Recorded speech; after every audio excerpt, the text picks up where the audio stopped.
Today we're here with Andre from Chicago. How are you, Andre? Doing well, and yourself? Not too bad. So what brings you to Melbourne from Chicago?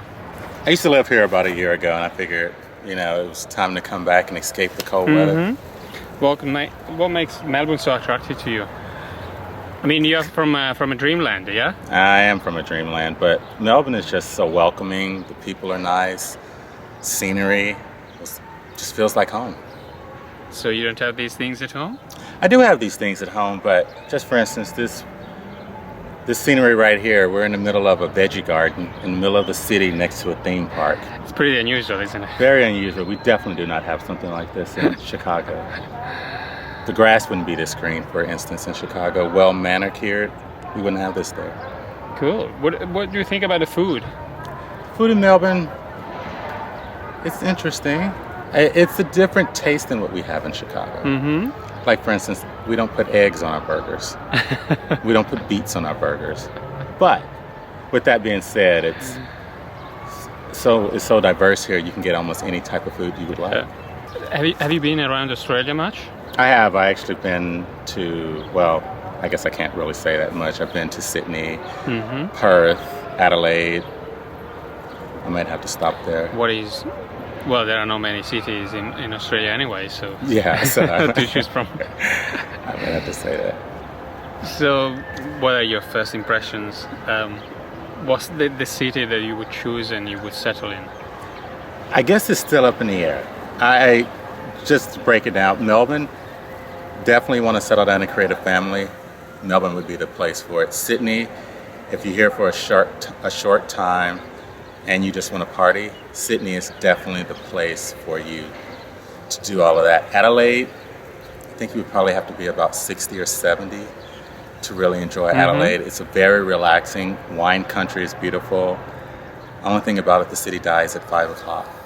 So you managed to find a lot of friends here in Australia? I did. Melbourne, of course, was, given that I worked here and lived here for a year, I was able to find a nice, genuine How group do you of friends. find Australian compared to Americans? This might be a little biased, but they're not as warm and welcoming to Americans as we would have been led to believe.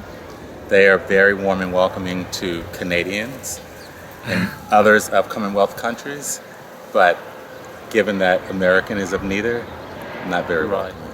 And I think it's maybe from the business standpoint, because anytime anyone hears my accent and realize I'm American, then they want to engage in a conversation. But from the business world, they're not willing to open the door for me being American. Did you find any kind of racism here in Australia? I did in the beginning, but I think I've maybe just turned a blind eye to it. I think given that there's so many refugees here, they automatically just see my skin tone and some of my features. I guess people tend to judge you based on how you evaluate yourself at the end of the day, isn't it? Yeah, definitely. If you open up and smile, speak, be friendly, they'll embrace you. That's good. Yeah, and that's exactly why I'm back here checking it out, looking to give it a second try. How about nightlife? I don't really go out too much, so I don't really have a good nightlife. I mean, there's always, walking home. Well, but surely you've been out and about. Yeah, I've been out and about. Bars. What is like compared to Chicago? For one thing, don't plan on getting drunk here because I think it's impossible. Alcohol is, it's actually nice because, in Chicago, I mean, I can go out before midnight. I have friends that are already fallen over. Where here, everything's in moderation, so it's not a free pour society, so you don't have to worry about that. But no, the nightlife is pretty tamed here. Okay, it's pretty tame. And I think for yourself, it's quite important the religious life as well. Definitely, and values. That's one of the things I was here for a year, and I kind of slacked on that.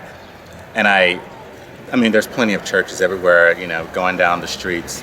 You can't help but to find a church, but I actually missed out on that because I didn't dig deeper into it. But given that I'm going to give Melbourne a second chance, I will be looking at getting into the religious aspect of here.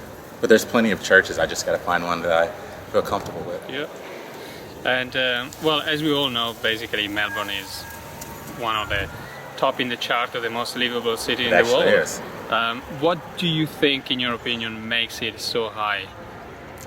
I think the quality of life. I would say. What do you mean for quality of life? Well, the main This is thing. a bit generic. It is very generic. But if you look at it, I can leave work at 5 o'clock, 5:30 at the latest, not feel guilty, walk home, grab dinner, still catch up with some friends, and there's still light outside. And it's 9:30 at night, and I'm like, if I feel like taking a stroll down the street, down one of the canals, or even a stroll down the beach, I feel safe, and it's not like I don't feel like I just go to work and come home and have like 2 hours of self-time before I go to bed. Sometimes I get out of work at 5:30, and I'm like, what do I do with this extra time in my hands? I think you said it. It's about feeling safe, nice weather, and easy to commute, isn't it? Yeah, safety. I mean, it's amazing that this city is so huge. You can get up at 3 o'clock in the morning if you can't sleep. Look outside; it's so peacefully quiet. You can actually make a loop around your house, and I've never felt like looking over my shoulder or someone was following me. I've always felt safe. Some people also mention the fact that Melbourne is particularly close to Southeast Asia, and it's very close to, travel pretty much everywhere. So you don't feel like, even though you're in Australia and far away from the States or Europe, at the end of the day, it's not that far. No, and I would say that's also another selling point on Australia. The flights here are so reasonable. You can go to Singapore, be there in 5 hours. You can go to Bali, be there 6 or 7 hours. Hop over to New Zealand. All of these places that we've always heard people talk about. Without a jet lag, exactly. All these places we've heard about, you get to visit just because you live in Australia, and it's at a reasonable cost. Cool. So I guess all your friends have asked you about Melbourne, and you've been. Why do I come back so many times a year? Yeah. and said to them, invited them to visit you. Correct.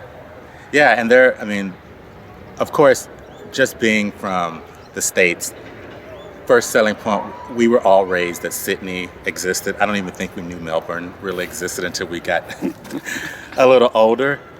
But now that I'm here in Melbourne, I tell all my friends, we have to start our Australian adventure in Melbourne. And then once we get this checked off, then we can go to the fast life that Sydney might have to offer. That's probably the best thing you said about Melbourne.